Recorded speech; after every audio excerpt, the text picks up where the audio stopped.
Paradise Garden Attained by Douglas Slater, with Charles Dance as Mrs Delius and Anna Massy as Jelka Rosen. Delius in Paris, 1896.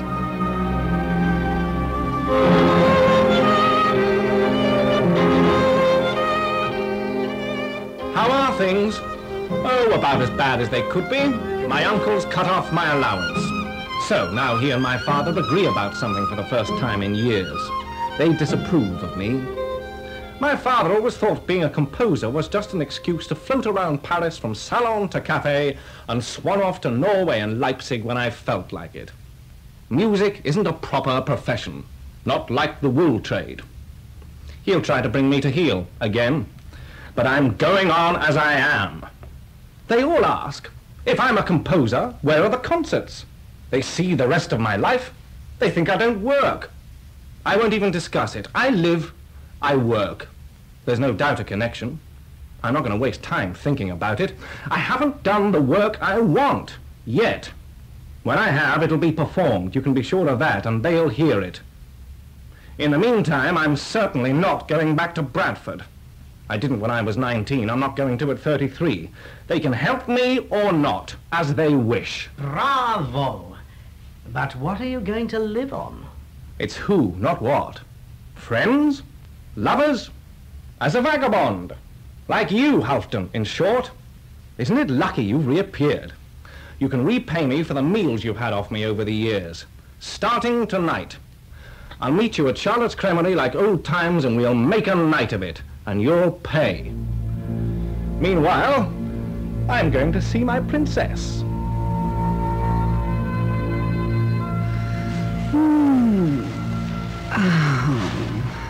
Every time I pad up the stairs after your footman, I wonder what he's thinking.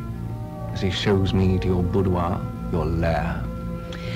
No doubt he thinks what is the case. And you don't care? Why should I? Thinking doesn't stain his livery. Even though he's thinking about you. I rather like having handsome men think about me. Your servants? Even my servants, who are chosen in the light of the fact that I like attractive men around me. Are you jealous? It depends. Whether I should be. You shouldn't. Sleeping with servants is usually more trouble than it's worth. Rather unkind. One invariably ends up dismissing them. Or committing suicide in a barn. I don't see myself committing suicide. No, I don't see you committing suicide. Except for your sake, my beloved, if you should desert me.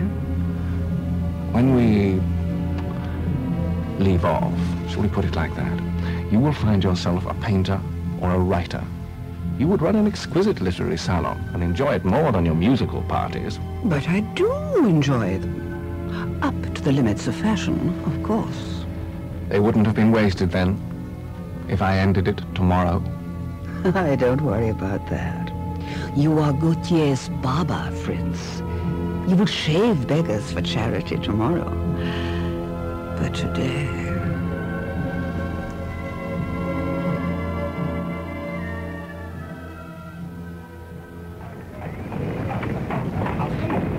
Loitering out here in the cold. I wasn't going to face the old witch alone. You're 3 parts cut already. I'm going to get blind. Madame! Madame! Well, Monsieur Yeager. I'm afraid so, madame. I was thinking only the other day things were peaceful. Now you turn up to punish me. Why don't you stay in Sweden? Norway. Oh, well, wherever it is. What's Paris done? It brings you crawling back here. It harbors the adorable Madame Charlotte. You can stop that right now. You owe me money. No, surely not. Nobody bilks me. You eat for cash or not at all. Or is Monsieur Delius paying as ever? No, tonight I am paying for him, and cash too, since you insist. Here.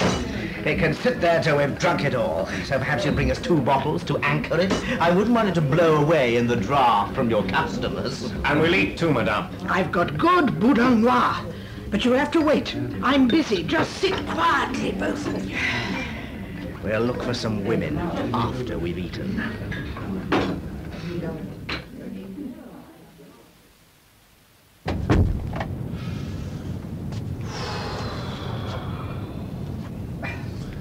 night air. You're not going. I am. I'm drunk. A cold air will make you drunker. Good. You going to see your princess? Of course not. You'll vomit. Good. Oh, what's wrong, Fritz? Go back to your woman, Halfton. Tell me. The drink isn't strong enough and the women aren't attractive enough. We'll go somewhere else. I'm not going anywhere else. Are you turning moral on me? I'll whore and get drunk when I want to, and not when I don't. And tonight, I don't. Old times, you said. That's right, I did. But I'm not going to strain for something I used to do without thinking. All right if it still came naturally, but it doesn't. It sickens me. I'm not turning moral on you. All I know is I spend my spirit and my energies and the money I haven't got, though I couldn't give a tinker's cuss about that, and all I get in return is self-disgust.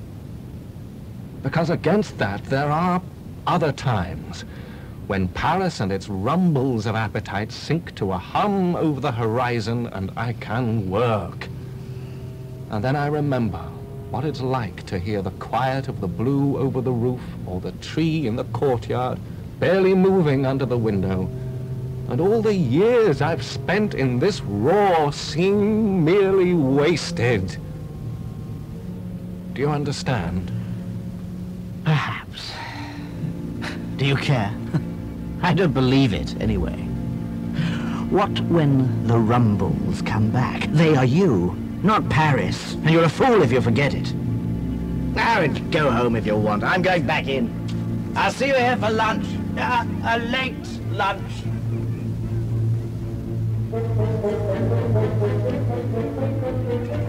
Now it's you who's hanging about in the cold. Am I late? I'm sure I wasn't so drunk I said I wouldn't be. I thought we might go somewhere else. What's wrong? Daniel de Montfried's in there, and I'd half promised him I'd buy one of Paul's pictures. What with? Quite. Well, make your mind up quickly. There's a hideously ugly girl giving you the eye from that balcony. I know. Isn't that the Rossi? Yes. Oh, an art student, then. Skipping classes to ogle passers-by. With glasses and straight-back hair. Oh, save us from plain women. Come on, Frizz, let's go into Charlotte's. Hell, Daniel may be rich, but he's got enough poor friends. He'll understand. All right. The honor of the English. Half a promise, and you're cutting one of the few generous men around. He may stand us lunch. Oh, that girl is ugly. Ida? Come inside. Aren't you cold? Oh, don't mother me, Jelka. I was stifled inside. You can hardly have the windows open in January with the models sitting around. I don't see what difference it makes to a plaster cast. Try drawing one with blue fingers. I'm bored of trying with the fingers I've got. There's been a rather good-looking man down there, loitering outside the cremerie. What's wrong? I wonder if he was conscious of me. It's so difficult to tell. Yet that's what some women spend their lives thinking about. Do they get to know instinctively? And if he wasn't, why was he standing outside? Why would anybody stand about outside in this weather? I'm standing outside in this weather, wondering what's wrong with you. Perhaps I'm fed up with being an art student. A female art student. Perhaps men have more fun at it. They certainly paint better pictures. I don't see why that shouldn't change. Oh, don't lecture me on that. Maybe I'll feel like taking up the cause of the new woman again tomorrow. Today, I'm bored with what I'm doing. Wish I could be like you, working steadily on, concentrating. I used to be able to. Today, it just seems impossible. I can't see any alternative. Get married? To whom? Come on, Ida. Let's go in. I want... Oh, what can one do? If I knew that, I might have done it myself. As it is, I work. It's worth it, for its own sake. You want to be like me? You are, I'm afraid. Every day I think perhaps something will happen. Every curb I step off, every room I go into, perhaps something will happen. Can't we force it? Oh, I believe in my willpower. I'll look for what's in reach and I'll reach for it, I promise you that. That doesn't change the fact. Things happen or they don't. And meanwhile, people either go on doing what they're doing or they sit in cafes and get hopelessly drunk. And being who we are, we have no choice. It's only men and tarts who can sit in cafes drinking. Come on, Fritz. Ah, you're not drinking, Daniel. Not for me. You're as bad as Fritz. He's turned moral on me. No danger of your being infected, Halfdan. Not me. For me, the good life is a sensual, not a moral concept. Oh, shut up, Halfdan. You must ignore Fritz, Daniel. He's reverting to type. English. London is the most vicious and depressing city in Europe because the English can't enjoy life for its own sake. I'm going for a walk. Where to? Oh, just a turn round the Luxembourg. Perfect. I'll join you, if I may. Goodbye, madame. Goodbye, monsieur, Wilfried. And give Mr. Yeber another bottle. Ah. On me. Oh, you shouldn't waste your money. You know, I love this city. Every street sings to me. I love the elegant vigor of it, the way it looks and the way it sounds. Formal gardens and flowing streets. There's nothing forced or mechanical about it. I say it. Heavens, if ever a town was a she, Paris is. Wanting to be loved, but not wanting to let on, and so making herself. There's nothing more attractive than self-will. Nothing more worth having. I love places that are definitely themselves. They give a power of being. Like Norway, where the mountains overlook the world. And Paris, which is another sort of mountain with everything stretched out, waiting. If only the traffic didn't clatter past in the street and my concierge didn't crash the dustbins in the courtyard. There's no need to stay in Paris. Well, I've just been singing her praises. Paris is adorable. She isn't perfect. In fact, she can be downright destructive. Perhaps. But where else is there? Where else could a German Englishman go and be free? Germany's as bad as England. As narrow and brash and puritanically self-obsessed. Both full of people wallowing in a fog of sin and disgust and calling it decency. You know what you should be doing. You're just distracting yourself by being a full-time bohemian. That's what my uncle says. He's right. So do something about it. If you really want to work, do it. Go away if you have to. See the right people. No one if necessary. Use some of your freedom to say no. Sounds very moral. Halfdan will be appalled. And it's not as easy as that. How does one do it in practice? I try to get down to work and Halfdan burst in with an invitation to an orgy. And it isn't just him. No, it's people like me too, with a message from the Mullards, which, if I had eaten half a conscience, I'd forget, that they're holding an at-home tonight. Oh, God, they're not. Don't they realize things have their day? Don't they see we've all gone to the four winds and only the hangers-on are left? They don't want to see it. It's a waste of time. Don't go then. Oh, I'll go. If only because I may get a free meal.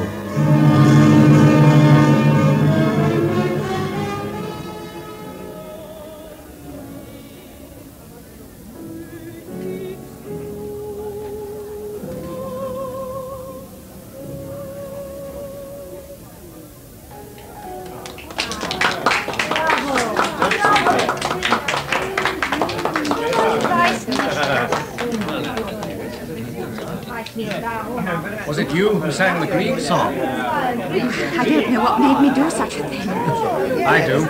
One or other of the Mullards. They like all their guests to be performing bears. I'm afraid I may simply have drunk one glass of wine too many.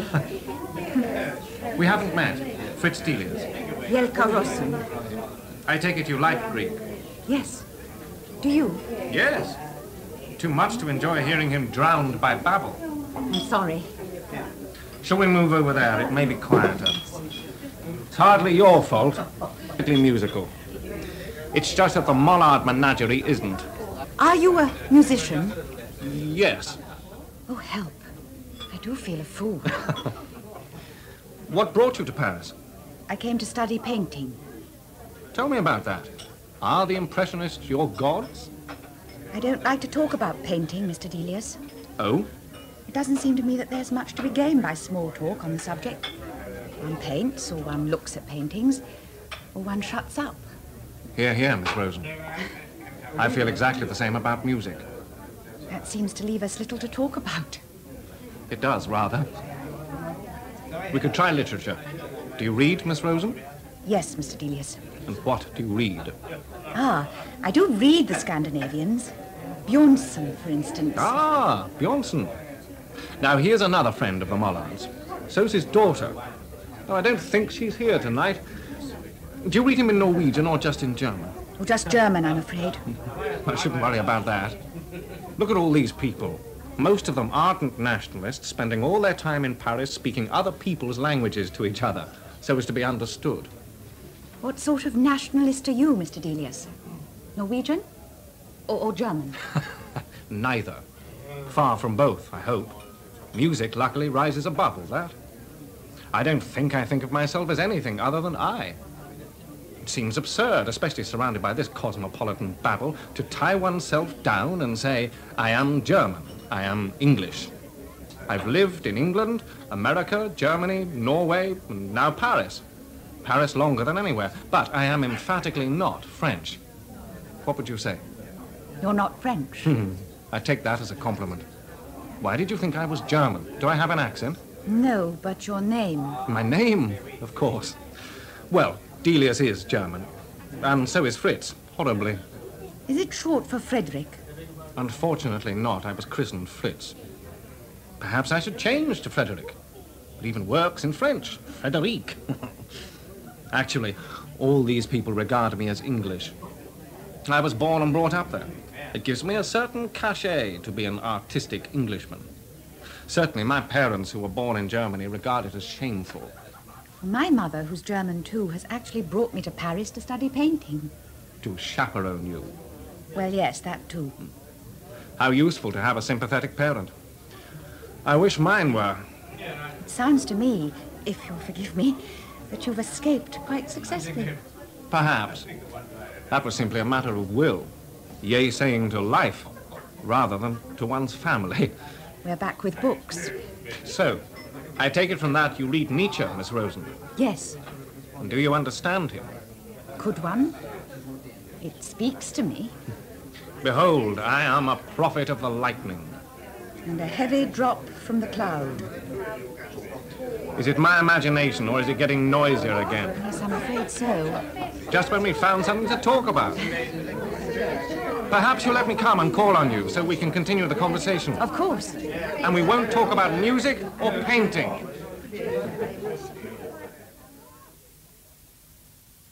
Well, Fritz, what happened to you last night? Coffee, madame? Brioche, too? And how about saying please? Not this morning, I think. I don't think it was stayed down. And I wouldn't mean it, respectively. I ought to throw you out. Oh, you'd miss me. You're too late, Halfton. I'm finished and gone. Oh, stay and chat to me. No, I have calls to make. Your princess? For one.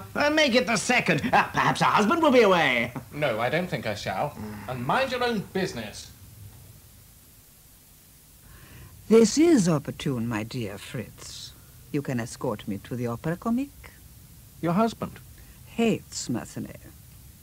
And you should know that I wouldn't dream of going to the opera with my husband. Besides, he's elsewhere tonight. Well, aren't you going to ask me which Massy?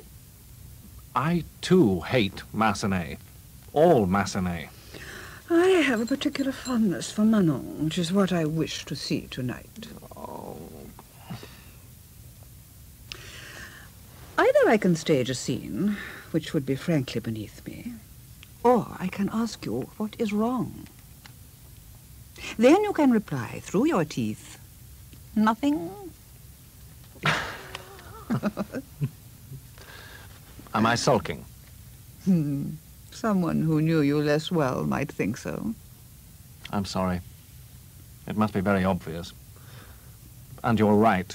I don't want to be asked what is wrong. I don't know. Something is wrong. I am wrong, somehow. Aren't I enough for you?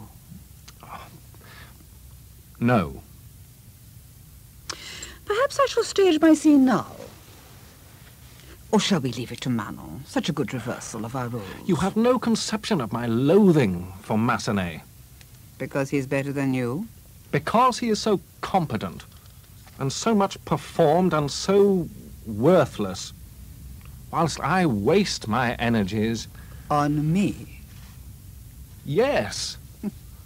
Just seeing you sucks all my energies. You're too close to being enough. You divert me completely to your own ends. You leave me too little of being myself. Oh, what an egotist you are. Don't you see there's no future in this? Nothing but an ebbing. But the present is still exquisite. Oh, I know. I shall call for you this evening. Oh, must you rush off now? No, but I have someone else I wish to see. Mr. Delius, how good of you to call. I said I should. I hope I'm not keeping you from your work. Not at all. I was at the studio this morning, but the light goes so early these afternoons. Of course. But it leaves time for other things. Reading Nietzsche, for instance. Oh, I hope you don't mistake me for a great student. Not at all. A sincere amateur. But you, Mr. Delius, when do you get your work done? I'm sure I'm your exact opposite. Artists need light, I need the dark. Or at least I need the quiet that night brings to Paris. Isn't there a composer's equivalent of the top-lit studio? Yes, silence. Peace and calm. Not to be had, unfortunately, merely by building walls. At least you don't have to sketch from nature. Not set up an easel to capture a view which changes every time a cloud comes across the sun or you even blink. No, I admit that. One doesn't set up an easel. The impressions are more elusive even than that. Rarer, more fleeting. But we needn't compete about which is more difficult, music or painting. I take it you paint from nature, Miss Rosen. Of course. How could I do otherwise, seeing the Impressionists are my gods? What? It was what you said last night. Then I was guilty of being flippant. Where do you go? Towards Fontainebleau, I'm afraid. Why be afraid? Scarcely original. There's no point in originality for its own sake. If you can stand all the drinkers and babblers down there. There is a lot of talk. Which you obviously escape. Yes, I'm lucky. There's an old garden with the high stone walls that run down to the river, and the owner lets me paint there when he's away. It's rather good to work in because it's all so overgrown. The owner's completely mad. He keeps horses in a carriage which he drives around the garden in and out of the trees. And he won't allow any of the stable litter to be carted away, but has it all dumped on the garden. So you can imagine the plants run riot. Garden flowers and vegetables and weeds all mixed together and growing so fast you can almost see them do it. It's very quiet. I mean, I go there each summer and there's a comfortable place to stay and I get the work done. And I think it's better each time I go back as my eye for the place grows clearer. Sounds remarkable. I can't describe it. Of course not. You paint it. Why does one feel one ought to be able to talk about these things? Because we spend so much of our time talking. And every fool thinks he is an expert at it. Whereas very few are. Perhaps we might strike a bargain for the spring. If I plan an expedition to the country, will you take me to see your garden in return? Done. When you're not busy, which you are now, I should imagine, I've kept you. But when you've a moment, perhaps you might like to look at these. They're 1 or 2 songs, including one to those words of Bjornson's we spoke of the other night. The same that Grieg said. Thank you. Don't look at them till I've gone. When shall I return them? Let me call on you again. I should like that. Goodbye. Goodbye.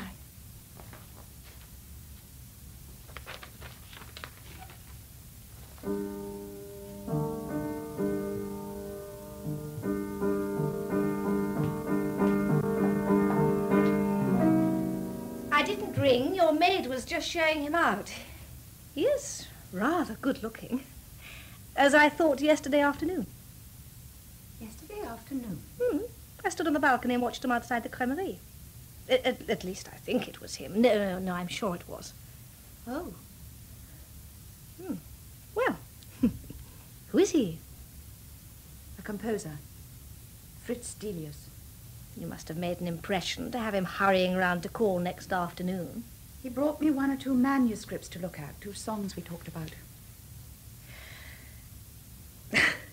When we were children, it was so easy to say, it's not fair. I saw it first. Give it back. Oh, Ida, I haven't got anything. Well, perhaps you haven't. In which case, it's unfair on both of us. Another cruel mirage. Well, we'll see. Hi, Fritz! Halfton? I thought you must have left Paris weeks ago. I thought you must have made away with yourself. What have you been doing? Don't tell me. Working. But why haven't I seen you? You know where I live, and Paris wouldn't be the first city you'd had to leave in a hurry. Unjust. As a matter of fact, I've been occupied. And you're not anymore. Why do you say that? Why else would you be out and about at this hour? Because for me, my dear Fritz, this is just the end of a gorgeous night, and I'm on my way to get some sleep. Don't these spring mornings mean anything to you? Spring in Paris is miraculous. I'd forgotten how sweetly my sap could rise, not to mention how far and fast. Hasn't your sap been rising, Fritz? How's your princess? I haven't really seen her. Not really seen her? I hope your work is good to warrant your abstinence. I don't know. I'm getting on with it. I can see you've an attack of Puritanism. It's getting worse, Fritz. You'd better come and have a cup of coffee and let me talk you out of it. No, thank you, Halfton. On me? Thank you, but no. I am on my way to call on someone. Anyone? No one you know. Gender? Female, but not really pertinent. Sounds dull.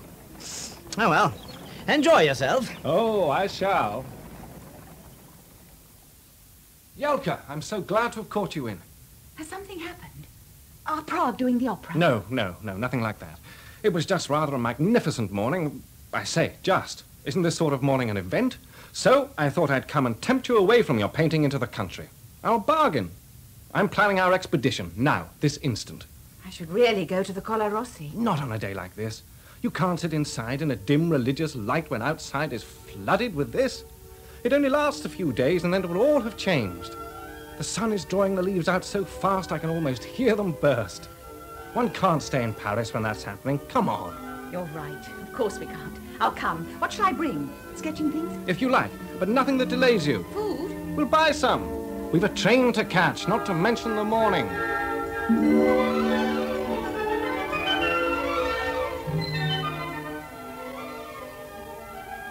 All my life, when I've caught the moment like this and feel, as I do now, like a balloon, I think, of course it can't last. But do I care? In fact, it's somehow glorious. It's the twitch that frees the string. I spiral. It can't last. Who cares? Who's got the time to care? Nothing out here, that's for sure. Thank God for the country. God? One must thank something. It would be ungenerous not to feel something as all this climbs and shifts and hangs and resolves and as you scratch away. Why am I bothering you? I was trying to sketch quietly. Could any man ask for more? Not only the pleasure of watching you work, but you're trying to do it quietly. Oh, Jelka, you're absurd. If I wasn't so comfortable, I'd kiss you.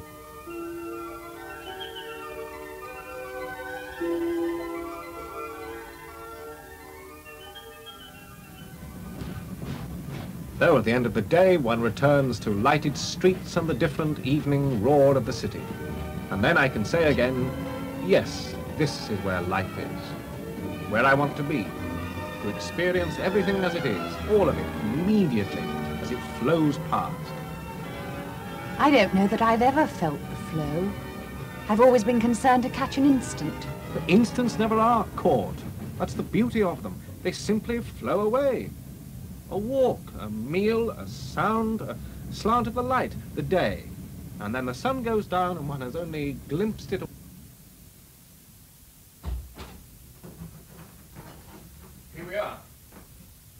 You go through, I'll just put these in here. It's still early enough in the year to be chilly in the evenings. You're not cold. No, the fire's lit. Is it? Splendid. What a good room. I exert my charm over the concierge and my landlord at every opportunity. It pays off. The landlord made 2 rooms into 1 here, and the concierge lights the fire. Makes such a difference to have the fire lit for you. Do we need a lamp in here? No, not yet. There speaks the painter. I catch all the evening sun. It's magnificent. Unfortunately, it means I miss much of the view over Paris, but then that's the disadvantage of Montparnasse in general. You're so high up. Not high enough. Do you hear that?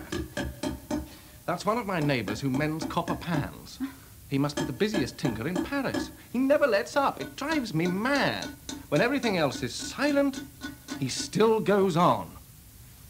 Now, if you'll wait just 5 minutes, I'll have supper ready. I'm afraid it'll be the scrappiest meal, even more of a picnic than lunch. And a piano, of course.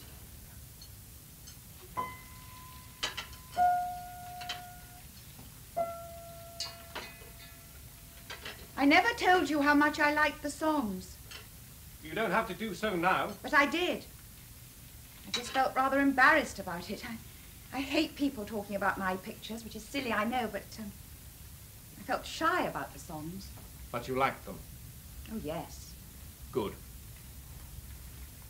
Wonderful. What?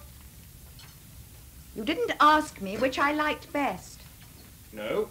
Well, everyone always does, whether it's pictures or poems or songs. But you seem not to care. Well, there they are. Either you hear them or you don't. Doesn't change them. There was one. Shall I ask which? It was the one to Bjornson's words. Twilight Fancies. I liked it better than Grieg's, I think. You're perilously close to talking about music. Here we are. Salami and olives for hors d'oeuvre. And there's a beefsteak to follow. If you eat that quickly and don't let it spoil. Oh, it's not a picnic at all. I think you're right about that song.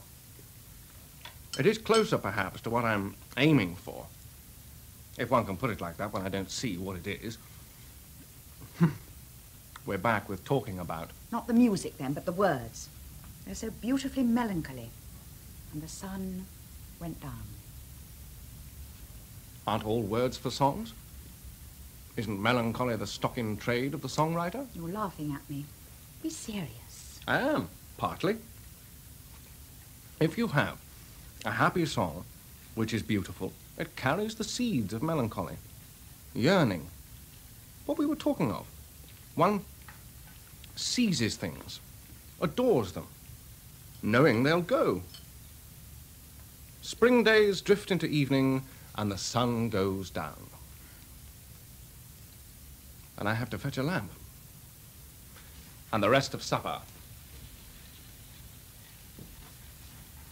After all, one can't be writing superstitious nonsense anymore. Endless Te Deum. At least, people do, but they shouldn't.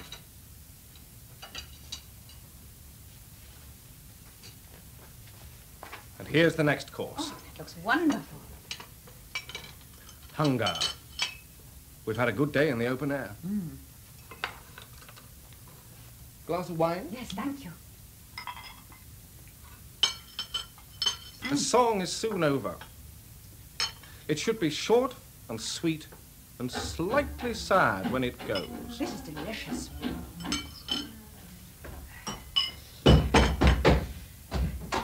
Never say I don't come and visit you. Halfton. I don't think you know Miss Rosen. No. Miss Rosen, may I present Halfton Yeby? How do you do? How do you do? Halfton is an old friend from Norway. Were you looking for me earlier, Halfton? No. Miss Rosen and I have been down to Fontainebleau for the day. How pastoral. We went on the train. How industrial. It was lovely. One of those crisp spring days when everything glitters. I'm sure I know the sort you mean. In fact, it was probably the same day in Paris. You don't like the country, Mr. Yebe? In its place. Which is? far away from me. Don't pose, Halfdan. You like Norway. Yes, I don't like suburbs. I loathe domestication in people or places. Fontainebleau is scarcely the suburb. In spirit it is, since it was discovered by suburban painters. Are you a painter, Miss Rosen? A student. Of course. All the painters have left. One only meets students in Paris these days. Perhaps the painters have really gone to the suburbs. They seem to have a sinister allure. Fritz always swears he can only compose there. Paris distracts him. Well, I mustn't distract him anymore. Won't you have some coffee? No, it keeps me awake, and I have to be up early in the morning to catch up on what I missed today. I shall see you downstairs then. Oh, don't trouble, really. It's barely dark. Do you always have to be half cut? Well, normally, it helps. Is this all you've got to drink? Yes. Pity. That sweet little domestic scene's given me a craving for drink. Oh, really, Fritz, an art student. How could you? You do realize that is the last stage of middle age. It'll lead to trouble. I bet she's got a mother in Paris. She has. Oh, for goodness sake. Never bet a girl whose mother's in the same town. Not if she's still active, maternally. Believe it or not, I haven't bedded her. I can believe it. She's just pleasant, intelligent company. Oh, no, she would be. She's plain enough. Where did you meet her? At the Mullards. It all becomes clear. And now you're entertaining her to a cosy little supper for two. You crave some plain little wife your wicked friends won't want to seduce. Do you know how offensive you're being? No, it's one of the advantages of drinking. You're a fool, Halfdan. I'm certainly not going to rise. You know as well as I do how likely I am to settle down. I know better than you. Now, forget it. Let's go for a drink. I want to work. No, you don't. And you shan't. I shall stay here and bang the poker on the grate until you come. All right. Oh, all right! I'll come. This morning you were blithering about the spring. Doesn't spring make you think of sex anymore? Pleasant, intelligent company indeed. You'll never get her into bed without marrying her. Shut up. I'd stick with the princess. I thought you said she was beautiful. She is. So when did you last see her? Some weeks ago. And you're not feeling the lack? Well, all I can say is you will, sooner or later. So, Fritz, why haven't you been to see me all spring? I'm hardly used to it. I suppose you would tell me if your absence from my house meant your presence in one of my friends. I would. That would be embarrassing as well as mortifying, but you would, so. And I shall certainly tell you when I feel we can dwindle into old acquaintances. I shall do that when the time comes. Meanwhile, I'm here. Back, if you like. Here, anyway. And you... Shall we have the windows open? No, don't ring for someone to do it. Why disturb us? Let me watch you open them yourself. do you think I can?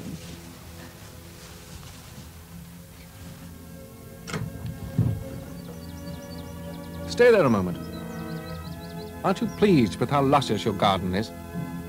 With the chestnut tree just bursting into flower, and below it, your azalea. They're the same color, the same deep rose. You've got a strand of hair loose about your neck. Did you choose the house in spring to know the chestnut had candles so voluptuous to match an azalea? Or was it your husband you chose in spring to have his house? And you have the most intricate and exquisite balcony in Paris. Its leaves twisted and twirled so.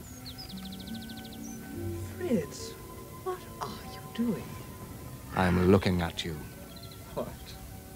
How else was I to catch you unawares? So I could look at you. Really? Did you even want the window open? And you are still the most desirable woman in Paris. I can assure you of that. I don't know why I stayed away.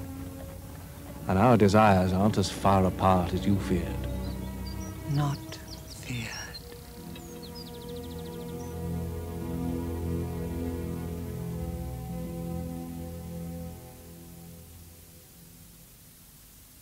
Jelka, Delius calls on you quite often, doesn't he?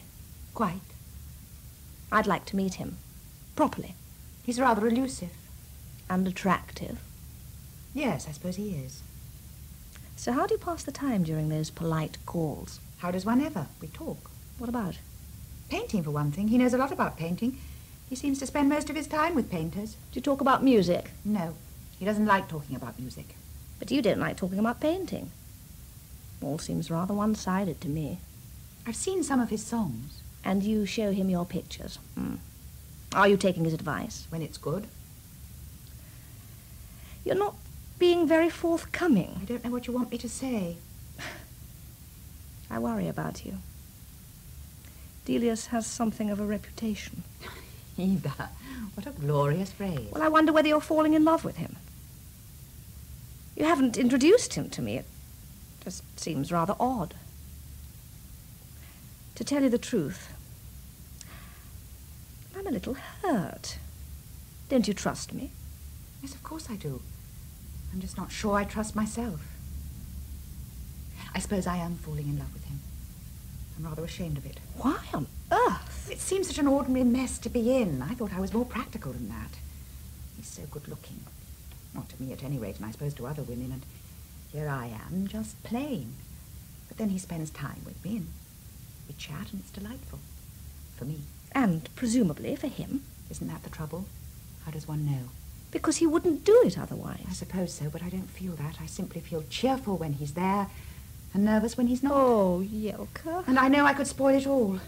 I mean, I see him in the morning walking down a street towards me, perhaps, and he's obviously been up all night working or drinking and smoking, and sometimes he's literally green and hollow-eyed, and then I long to say, why don't you look after yourself? You must live more sensibly.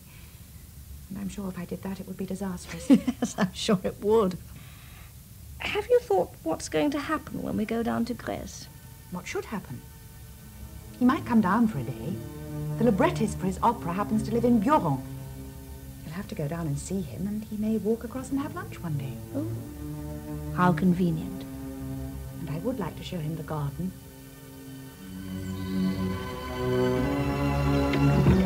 You're aiming for this little boathouse over your left shoulder. Aha! I'm sorry to make you row so soon after lunch. It's just that this is the best way to see it first, and it saves messing about getting keys. Here. Very neatly done. I'll tie her up. There. This is the place I told you about. The old garden. With the strange owner. Is he here? The Mad Marquis? No. No, he's away, and the house is all shut up. Which is good for me, because I can go and paint right up close to the house. There are more flowers there among the general riot. And more light. The trees down here make it permanently shady. I take it the Mad Marquis is your nickname for him. Sort of. Because he is a marquis. But Ida coined it. Ah, the mysterious Ida. When am I going to meet her?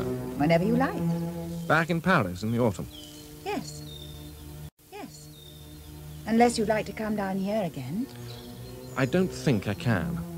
I have commitments in Paris. Oh, he has a pond. Can't be very healthy in Paris in this weather. No, but on the other hand, nobody's there to disturb me. Besides, my financial plight doesn't make it practical for me to consider my health too lovingly. Anyway, I may get away at some point. Oh. There's the house, you see, with its stables on the side. And the church tower on one side, and a ruined castle on the other. And swifts. How idyllic. I can understand why you come here to paint. One could work here. If there was no need to go back to Paris. So, Fritz. So, madame. Don't you find it oppressively hot, lingering in Paris?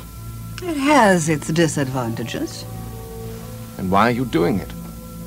When you could get away so easily. Because it has its pleasures, too. Such as? Taking advantage of your renewed fidelity. And since no one else is in Paris, I can spend all the more time with you. I'm flattered. So you should be. When other parts of you must be longing to get away. Parts of me. Of course, all of me could get away, if you would only come to. A million thanks, but no. I have to work. Scruples about being paid for. So, did you enjoy yourself the other day with your librettist? You suspect that even he is a plot to deprive you of me. He was as incompetent as ever. But I did have a delightful lunch by the river. In delightful company.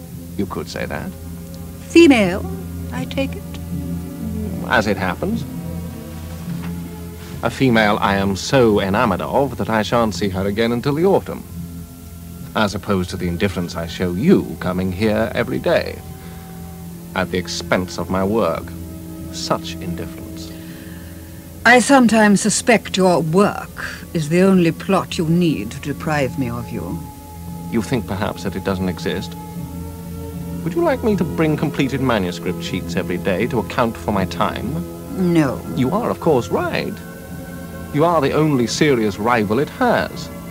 Both demanding, both unsociable. If I am not in a room with my piano alone, I am in here with you. You are comparing me to a piano? Pardon, madame, that was rude, but unintentional. You must admit that we cannot be seen in public together. We exist only in closed-off rooms, as my music does. The difference is, one day it may be fit to be seen. Don't play off melodrama on me, Fritz. I don't appreciate it. You don't regret our privacy. You dislike it if I suggest you escort me on any occasion. Be anything else, but don't be dishonest. I'm sorry, madame. I think I took your outburst rather well, particularly the comparison with the piano. It is a very elegant piano. The thing is, I could not stand two jealous... Mistresses? Occupations. Couldn't I and your work be allies? Come to the country with me. There'll be no one there. No. Why not? I wouldn't work. Then here we are on these terms, because I will not give you up. You think the choice isn't entirely mine? I know it's not. And so do you yourself. Perhaps you're right. What I know is the woman who does make my work her ally... will have you. I'll have her, without a backward glance. I don't doubt it, Fritz. The question is, at what cost to her? Good evening, madame. A hot one. Stifling. It's been like it for months. Is Mr. Yaby here? He is. And you can tell it's hot. He's drinking Vichy water. Tell me, Mrs Delius, has something happened? He looks very low. He's even saying please to me. I don't know, madame. Oh, well. Are you eating? Please. Houston? Hello, Fritz. Charlotte thinks you look low. She thinks right. I am. What's wrong? Everything. The heat. No money, so I can't even get away. I'm stuck with this woman who hounds me. How's your princess? She doesn't exactly hound me, but... It's stifling. And it's not just the heat. I can only think and feel with my thighs. It's delicious in a way, but in other ways, I feel used. What's more, the art student's back. Oh, no. Oh, yes. Especially to see me. A letter waiting for me. Would I call on her for tea tomorrow? She wants me to meet her best friend. Meeting her best friend? That's bad. You're telling me. You know, we may have to do a bunk. Can we leave before tomorrow afternoon? No. But you could stand them up. I suppose I could. Or I could go and tell them I'm going away. Shall we go away? It's not very moral. Will you stop needling me about being moral?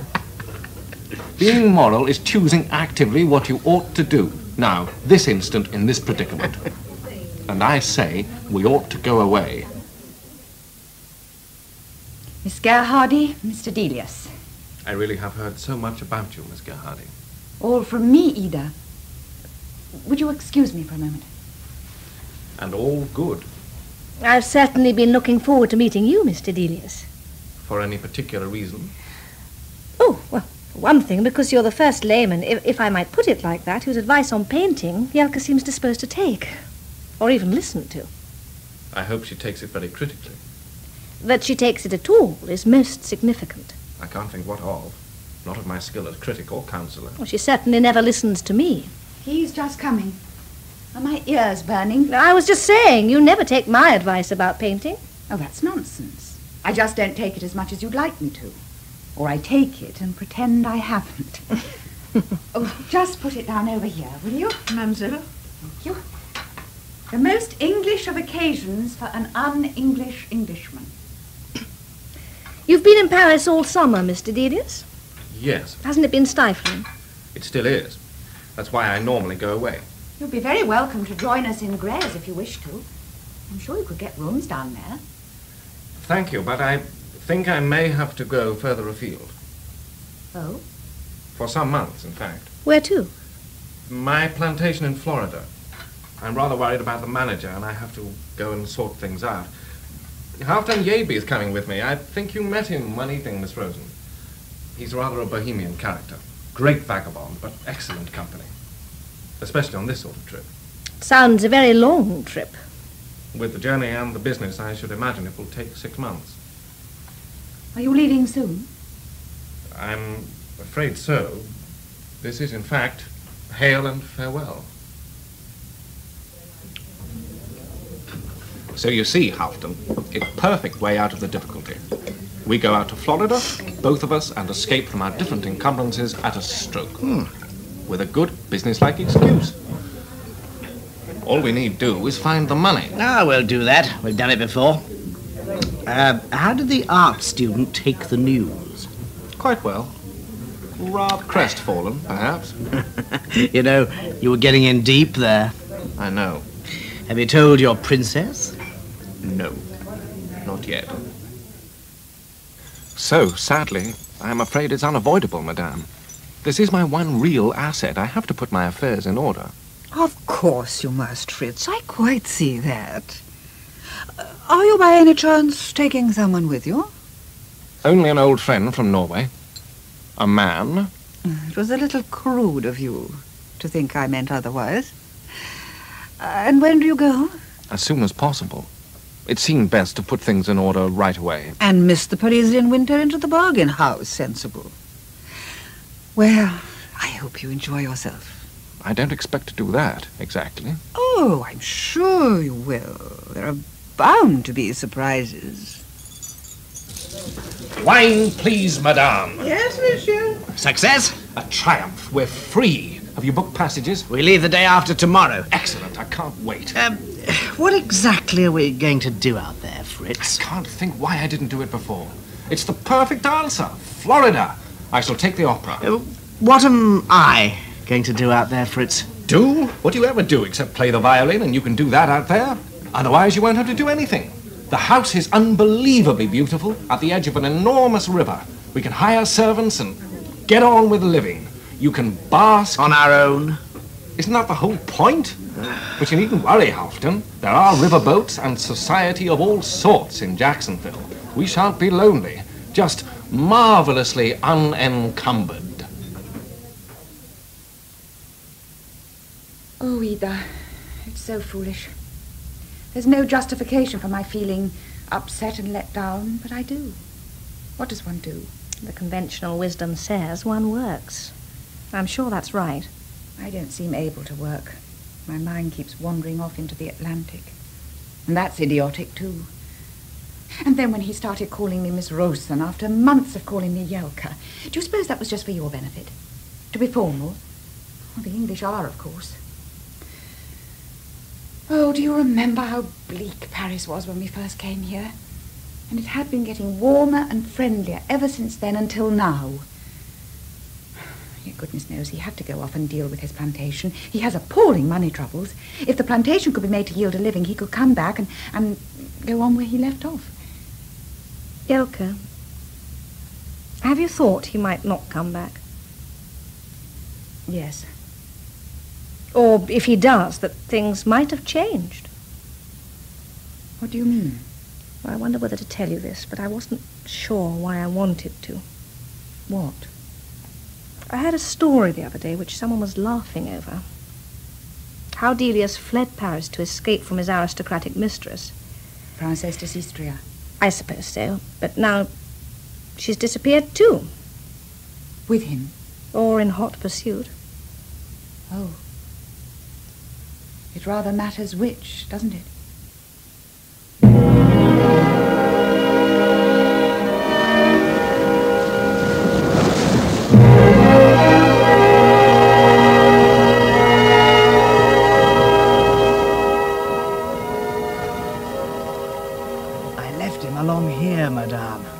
Glooming on the rail. Over there. Shall I leave you or hover? Hover, if you would, Mr. Yerby, so you can shout, "Woman overboard," if he pitches me over the rail. Fritz. You? Yes, me. Isn't it a coincidence? Coincidence, my foot. Aren't you going to say how delighted you are to see me? No.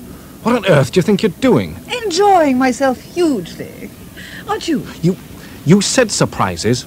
Were you planning this, then? Planning? Of course not. I did it absolutely on the spur of the moment. I didn't even have time to check the guest list, and I had to come on my own. No maid? Well, my maid, of course, but no one else. So I came aboard last night disguised as a man, just in case anyone I knew was here. I take it there wasn't. Just you. But how did you know?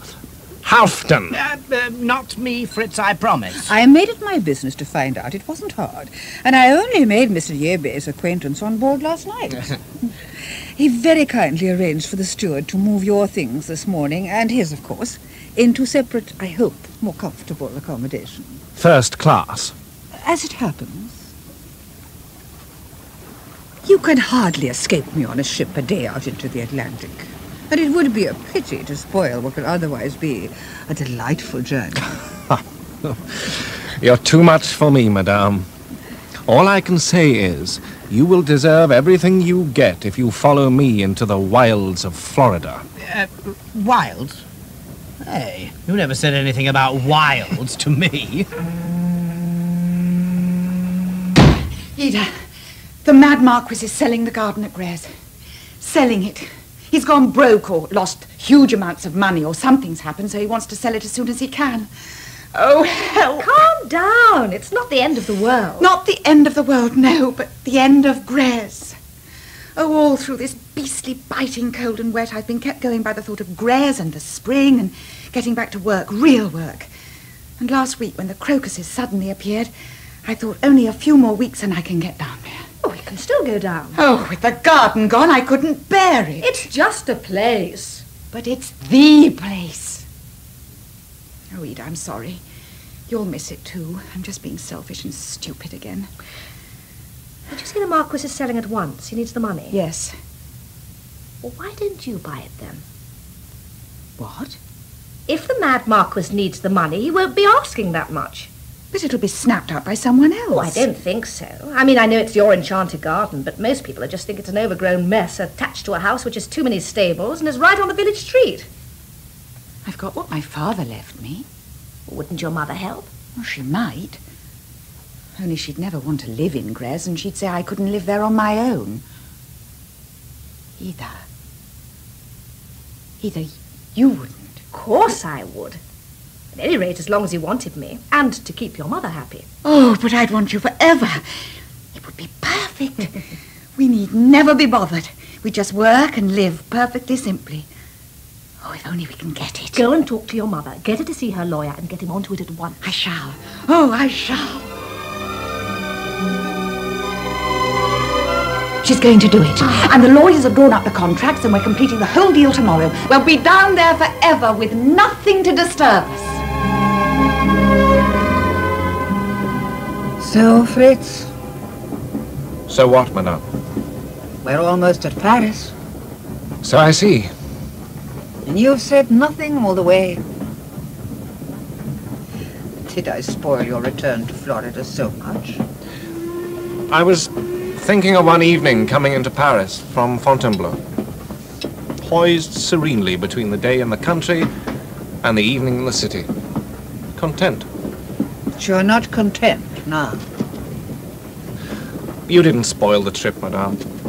It would be churlish to suggest it. I hope you enjoyed it as much as I did. Oh, more, I think. But you did... It was interfered with, changed, prevented from being what it should have been. I see. And what was that? Oh, it was probably romantic nonsense. Probably. And I tried to be an alternative supply of that.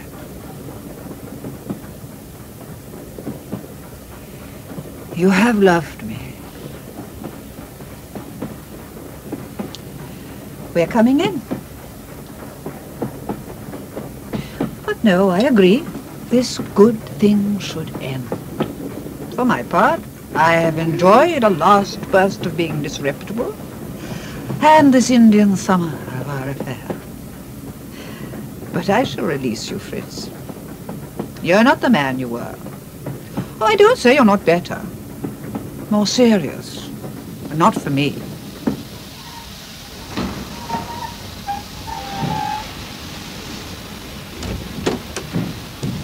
If you will excuse me, madame, I'll find a porter. Oh, there's no need. I've arranged for my people to meet me. Ah, there. I'm going straight down to the country. Have you any plans? I don't know. Hope you'll call on me anyway. There's surely no need for us to fall out. No. So, until then... You know, she got a platoon of footmen waiting, a complete caravan. How did she arrange it? I don't know. Where have you been? In one of the more vulgar bits of the train. There was an awkward atmosphere in your carriage. Night on the tiles, suit you? Drink it off. You're no fool, Halfton. Is that what you'd advise? To tell you the truth, I don't know. Are you staying in Paris? Same answer. Are you? I don't think I want to. Oh, I really can't think about it here. Stations always make me want to catch a train, even when I've just arrived. I want to find somewhere I don't want to leave. But then don't we all? Some of you. You still wake up and not believe it. I do. Yet here we are. Coffee. My own coffee. On a terrace. My own terrace. Overlooking, best of all, my own garden. Shall we have the grass cut? Just by the house, perhaps. Yes, and a path down to the river. Otherwise wild. Well, not wild. Lush. Rich. With endless days of painting ahead. Oh, pure pleasure. And working again properly at last, after all the turmoil. Serenely. I'm not sure I'm quite serene yet. I'm still too excited. But I'm getting there, gradually. Oh, I'm perfectly tranquil. But then I don't have the responsibilities of the householder. Responsibilities, indeed. It's pure bliss. I'd go to bed clutching the key if Marie didn't insist on locking up the place herself. Oh, she was a real find. Though I don't think she trusts us. Oh, I'm sure she doesn't. She thinks we're too young to be steady. Which is particularly flattering in my case. And need constant looking after and watching. A Breton hawk. Yes. Has your mother vetted her yet? No, but I'm convinced they'll find themselves in complete agreement when they do. Oh, Mother's already delighted to know it's Marie who does the housekeeping. And so well. This coffee is perfect. It's partly the place, I think, with all its scents. Oh, that'll be the post. Don't bother, Marie, I'll go. There's a postcard from Delius. He's arriving tomorrow. Oh, help. He got back from Florida. He heard we were here. Paris was unbearable. He's coming to stay and do some work. If I'll have him. Well, will we? It's your house. And yours. Of course we can, as far as I'm concerned, if you're happy to see him. Oh, I'd love to see him. I mean, I'm sure I'm over all rapture about him, but he is such good company. Bang goes the quiet life. There's only one of him, and he wants to work. The thing is, though, where do we put him if he's coming to stay for some time? We can hardly have him here. Your mother would be horrified. Not to mention Marie. But we must have him here, during the day, anyway. We can get in a piano and give him the room over the stables. There's no furniture. He won't need more than a table and chair, will he? We don't. No, you're right. And we'll get him cheap lodgings in the village. He can have all his meals here. I'll tell Marie. Isn't it typical, though, that he should just announce his coming after months of not hearing from him? Jelka, here I am. Here you are. Are you pleased to see me? I just scribbled on a card. Oh, of course I am. Come in. You see, the arch goes straight through the house to the garden. You didn't really see the house before, did you? No, and now it's yours. Yes. 3 steps from the bare street to this. It's even more luxuriant than I remembered. You're not going to tidy it up. Oh, no. I want it even lusher. Do you like it? It's perfect. You see from here how the terrace falls away in a slope from the house down to the pond, and then there are the trees and the river. Can we go down there, now? Of course.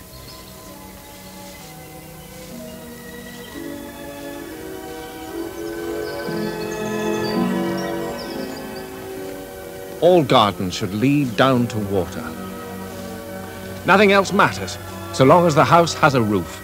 Has it? It's habitable for the simple life. What more does one need? Hello? Over here. You remember Ida? She's sharing the house with me. And your mother? Mother stays in Paris. Oh, there you are. Ida, you remember Mr. Delius? Miss Gerhardy. Or may I call you Ida? Of course. I've got some peaches and a bottle of wine. I thought, since it was such a lovely afternoon, we should picnic down here. What a good idea. We've eaten almost every meal outside. We sit on the terrace at supper and watch the swifts. I'll go and get the things, then. No, get me. Where are they? They're all in a basket on Marie's table. Marie is our bonne. An absolute treasure from Brittany. We're very lucky to have found her. Do you mind my coming? I think I probably behaved rather badly when we first met. No, I'm glad you're here. If only because Jelka's so glad. And I'm glad to be here. Do you swim in the river? Oh, we haven't as yet. Oh, you should. I wonder how warm it is. Careful, I'm not sure that the jet is very safe. It's the perfect temperature.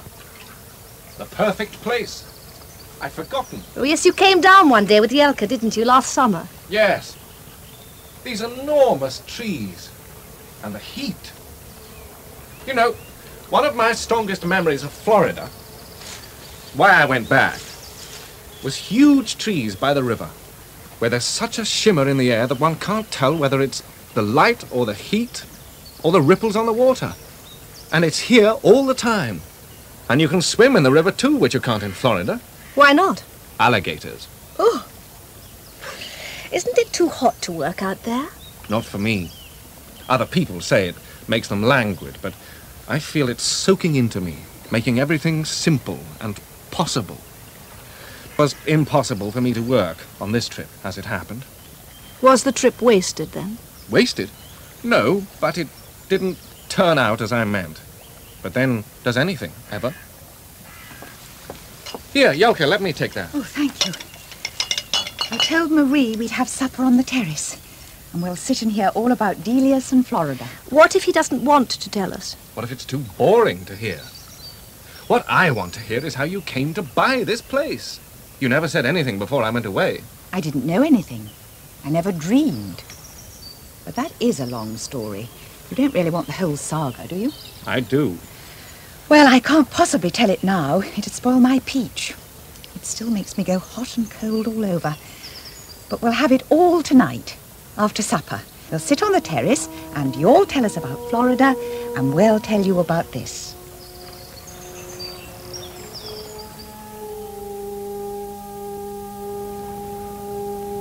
so that was how it was. We moved in here, and we haven't a stick of furniture, but Marie sees to everything. And you can keep Paris as far as I'm concerned. Forever. This is too perfect. Things will get less perfect if I don't go and see Marie. Arrange how we're going to let Fritz out, will you? Marie won't trust us with the key. She thinks we're too young. And so, as the moon rose over the trees, the princess finished the tale of how she came to the garden. No princess. The sun has gone down. Hours ago. It's more La Lune Blanche. Pond and all. Do you really want to hear about Florida? Shouldn't I take myself off? Not unless you want. I don't. I could sit here forever. It's turned so suddenly into a summer of peaches and wine. In the afternoon by the river, or now in the evening after supper. And I'm not used to it. It's making me lightheaded. Either that, or all the honeysuckle. Why does the scent hang on the night air and not the day? Marie says she's going to bed. She's not going to wait for us any longer. And she's locked up, but she'll trust us just this once with the key to let Fritz out. I don't know whether I can say anything about Florida. What it means to me, or meant to me before I went. Because, curiously, I didn't find it there. And feel whatever it was more strongly here, at this moment, than ever before. Absurd, since I've only just arrived, and cannot see 1 inch into the future. Except that, sitting here, one can sense the same hush, the same hum, carrying the silence of complete harmony. And I mean harmony. Sounds, abstract, patterned in their own way and in no other. Which is music, and why it reaches so much further than the other arts, saving, of course, those present. That's what I don't understand about music. A picture starts in the world, but music doesn't. And I can't understand that. In the same way a man blind from birth couldn't understand light, even though he might know that light was there. Oh, the light is there. In your pictures, and in my music. And it is the light of nature. It must be. But expressed for its own sake. No, that's wrong. In its own way. By its own nature, with its own flow. Alive. And there again, sometimes it seems to me that music does grow directly from the world outside. That it has its roots not merely in sounds, but in places and feelings and the way they have been here. The trees, the river. In Florida, where one night I heard the sound of Negroes singing, sweetly, harmoniously, floating over the water. Was that music or a sound of nature? How could one tell? And this moment, here, I'm not sure it matters.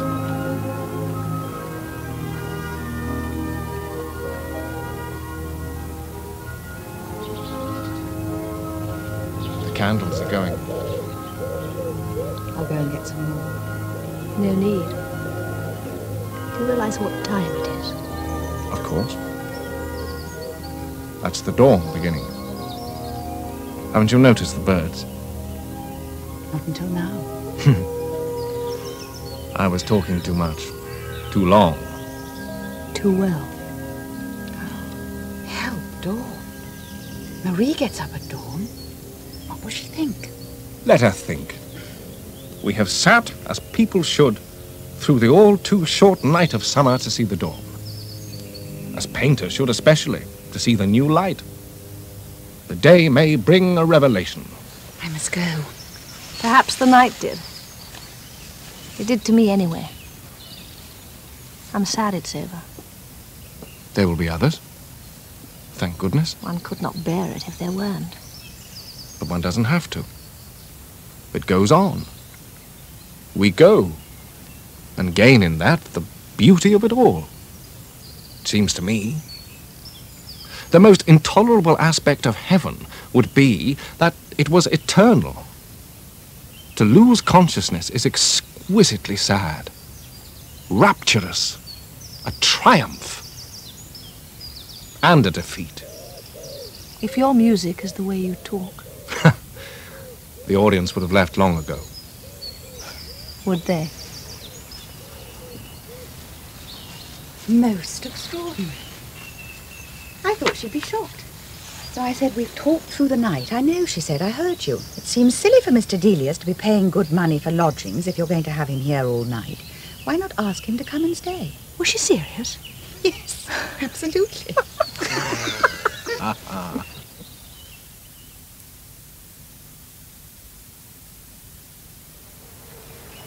You can start packing up now. Why? The light must be going. No, it's fine. At its best, in fact. How's your work? Finished for today. I thought I'd come and find you. Shall I wait for you? I've not quite finished.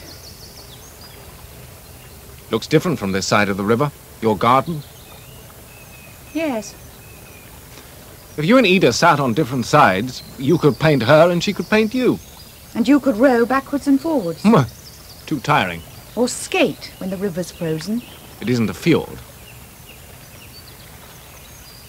What would you do if Ida left? I don't know.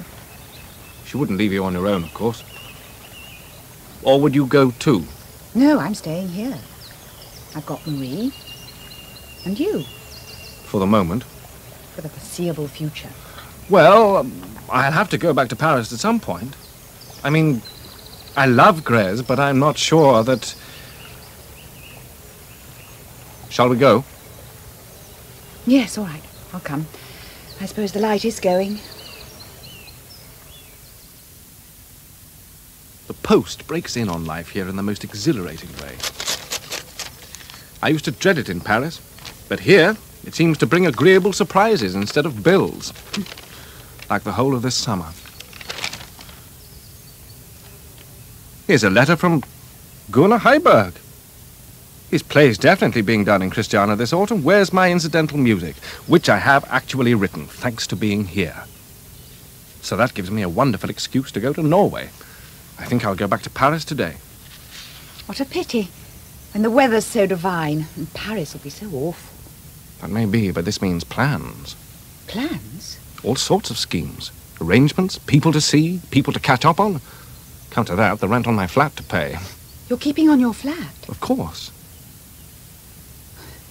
You're welcome here whenever you wish to come. I know, my dearest Jelka, I know. Doesn't my behavior over the past few weeks prove that? But a flat in Paris is not to be whistled down the river. Not even the Loing at Grez. Do you know when you'll be back? Who knows? I'm sure I shall return at some point, but I can't tell when. Grez is wound tight round my feelings, I assure you. I've been working here so well, for one thing. So, as I knew I would return to Florida, I know I shall return here. Sooner than you return to Florida, I hope. No doubt, no doubt. It's nearer for one thing. But again, who can tell?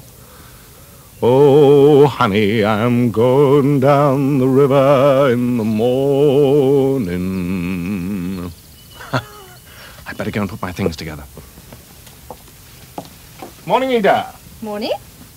Where's Fritz off to? He seems very cheerful. He's going to Paris. Oh. When will he be back? He didn't say. Did you ask him? No. Why not? Because it's no business of mine. Is that what he said? No, it's what I said. Oh, nonsense, Jelka. You're in love with him. Is he in love with you? Don't ask. Isn't he? Well, I think he's fond of me. I meant him to be that. Fonder of me than of anyone else. Fond isn't what I meant. I don't know how to call it anything else. He's living with you. He must face facts. Ida, what do you mean, face facts? What if he isn't in love with me? He didn't ask me to be in love with him, and I know that. And this is the bargain I've struck. Oh, it's intolerable of him to ask it of you when... He doesn't ask it of me. I give him it. It's this, or I lose him. I'm doing what I'm doing because that is what is possible. Not moral, perhaps, not legal or conventional or religious. Fritz doesn't concern himself with those sorts of things. But because it's what he needs and knows he needs, and I can give him. That's how things are. Oh, don't you see? If I didn't love him, of course I wouldn't do it, but I do. I love you too. And you love him. You've fallen under the charm as I have. And you even tried to hate him at first. But you failed. That too. And now I sometimes have to ask myself, which of you is it that I love more? I am sorry. Why should you be? Wasn't that what you were saying? I'm saying all this now because I see how many demands he makes on you, and so I can't help asking, do you know? Of course I know. But what else can I do? Seems to be my job. Yes, but I had to ask. Well, my future's probably decided. I have it now merely to live out. I think he may marry me at some time. It'll probably turn out to be convenient. And he'll work, and so shall I hope. But you, I'm afraid you can't go and you can't stay. What will you do? What I can. We've been such friends. And still are. But Delius needs only one of us to feed off. Don't put it like that. Do you ever ask yourself whether it's worth it? No. That may come, but I never have. Not yet. I ask it less than he does himself.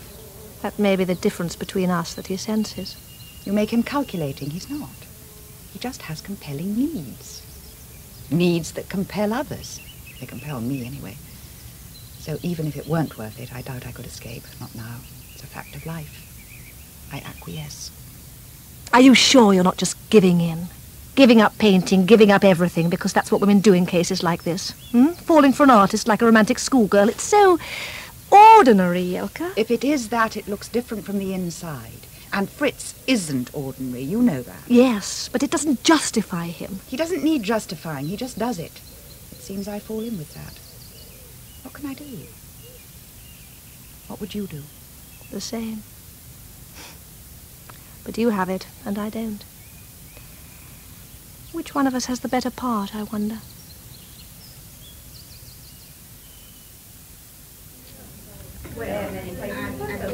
So, you're back, Monsieur Delius. It's a long time since we saw you. Where have you been? Florida for one place, madame. And I took Mr. Yabe off with me. Did you lose him? Wasn't there some animal out there you could have fed him to? Sadly not. I had to bring him back. But goodness knows where he is now. I thought I might find him here. Not him. I've got a whole spike of his bills. But he'll show up here sooner or later. You all do. You go off to the ends of the earth, but you come back. And you pay, too, if you want to eat.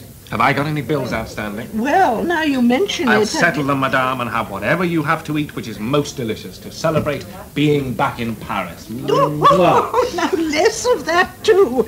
Oh, the struggle I have to stay respectable. Fritz! Daniel! I hoped I'd see someone I knew. Are you eating? Yes, though I don't know what. Madame is doing her best. Can I share your bottle until I get my own? Of course. So, tell me, where have you been? I heard you were in Florida. Then I heard you were back, but that was weeks ago. I've been rusticating. Somewhere I knew Houghton wouldn't find me. I've found a sanctuary at last. In the country, beside a river, in a house where I'm looked after lovingly from morning to night. He'd hate it. And are you working? It's as if I didn't know how before. I can be alone to concentrate, knowing that when I need to stop, there will be talk and food and drink and time. It's marvelous. And yet, I still have my bolt hole in Paris. A choice of freedoms? You've solved your life. I've solved nothing. Does one ever? Would one want to? Sounds too final. But I do seem to have found firm ground. I know there's no need to be harassed anymore. I've found a vantage point, and I can watch the world spread out below me, or ignore people, or come down and revel. And I can feel the work moving. And I know, as I put it down on paper, that I have the measure of it. Like a potter, enjoying the feel of clay. It's ecstatic. I'm intoxicated with everything around me and how it is becoming sound. Sound given force and sense and structure and flow by me, purely by me. The saying of what can't be said in any other way, in my own way, to my own bidding. and yet with a sense of rightness so fateful and mysterious that it seems inevitable. Texts present themselves and demand to be said. I know what I want. And all at once, I know that I'm beginning to reap everything I've sown. It's not a choice of freedoms, but being past choices. No going back. I have become. It's a time, in short, for work, for concentrating, for exercising my will to be what, if God existed, he'd know I shall be.